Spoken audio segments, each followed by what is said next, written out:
With another day of high levels of fine particulate matter expected in Seoul, the government made some key decisions with the citizens' health in mind. Drivers were encouraged to leave their vehicles at home and opt for public transport, which was provided for free during rush hours. Jeong-yeon zooms in on the measures.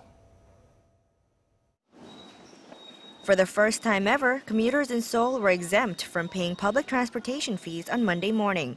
This is a part of the Seoul government's emergency measures to deal with fine dust levels that are expected to be significantly high on Monday and Tuesday. The emergency measures are implemented when fine dust levels go above 50 micrograms per cubic meter, and Seoul saw levels of 57 as of 4 p.m. Sunday.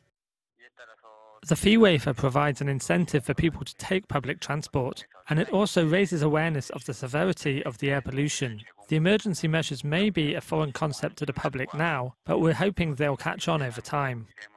The alternating driving system, which asks drivers to take turns using their vehicles based on whether they have an odd and even-numbered license plate, was also adopted, and more than 300 public parking lots were closed. The financial aspect will definitely motivate more people to take public transport, and I believe these small efforts will take us in the right direction. I'm not sure how much it will change, but I guess even one less car on the road would help.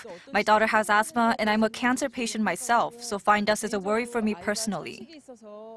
Medical experts say fine dust can affect anyone, regardless of health or age.